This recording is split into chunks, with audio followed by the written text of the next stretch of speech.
पतंजलि योग सूत्र का छठा सूत्र उन पांच व्रतियों मतलब विचारों के नाम बताता है।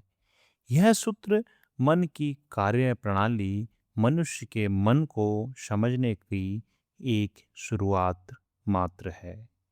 यह सूत्र पांच प्रकार की व्रतियों के बारे में बताता है: प्रमाण, विपर्य, विकल्प, निद्रा और स्मृति के बारे में। विवेकानंद जी ने इन पांचों को चित्त की झील में उठने वाली विभिन्न प्रकार की लहरें कहा है। उनके अनुसार योग का लक्ष्य इन पांचों को रोकना है, चाहे वे सही हो या गलत। अब हम विवेकानंद जी के अनुसार प्रमाण मतलब राइट नॉलेज को समझते हैं। विवेकानंद जी कहते हैं कि जब हम किसी वस्तु को उसके असली रूप में जानते हैं तो वह राइट नॉलेज है, प्रमाण है। इसके तीन तरीके, तीन सोर्स हो सकते हैं। प्रत्यक्ष मतलब इंद्रियों के द्वारा किसी वस्तु को जानना, जैसे आप कोई वस्तु को हाथों से पकड़ सकते हो। अनुमान, किसी तर्क के द्वारा किसी वस्तु के बारे में जानना। और आगम मतलब महापुरुषों या शास्त्रों के वचन। दूसरा है विपर्य। यह वह ज्ञान है जो वास्तविकता का आधार नहीं होता, जैसे अंधेरे में रस्सी को सांप समझ लेना। विवेकानंद जी विपर्य को इनडिस्क्रिमिनेशन या फॉल्स नॉलेज भी कहते हैं। विवेकानंद जी कहते हैं कि हमारा अधिकांश सांसारिक ज्ञान विपर्य मतलब फॉल्स नॉलेज है, क्योंकि हम आत्मा को ही शरीर मान बैठे हैं। तीसरा है विकल्प, वर्बल डिल्यूजन या फैंसी। यह बहुत दिलचस्प है।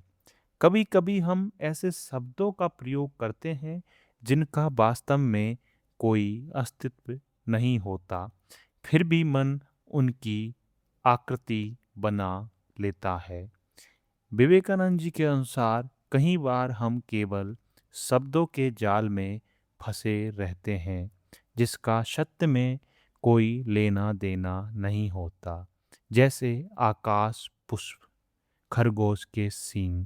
ये कुछ ऐसे शब्द हैं जिनका सच में कोई अस्तित्व नहीं है, लेकिन हम, विवेकानंद जी कहते हैं, शब्दों के ऐसे जाल में फंसे रहते हैं।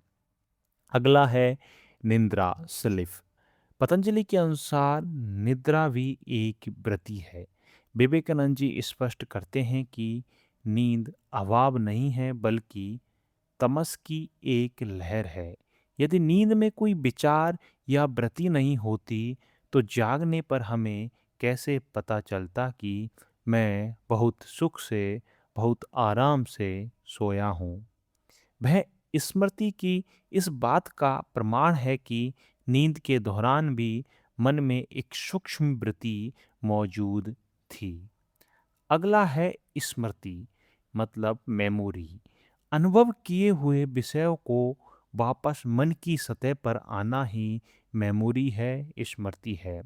विवेकानंद जी कहते हैं कि ये संस्कार मतलब इम्प्रेशंस हमारे अवचेतन मन में दबे रहते हैं, और जब वे सतह पर आते हैं तो व्रति बन जाते हैं।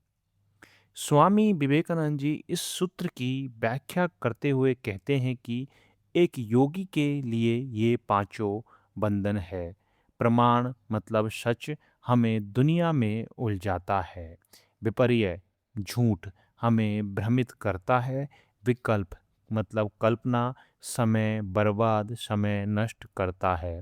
नींद, नींद आलस्य बढ़ाती है। स्मृति, अब हम बात कर रहे हैं स्मृति की, मेमोरी की, यादों की।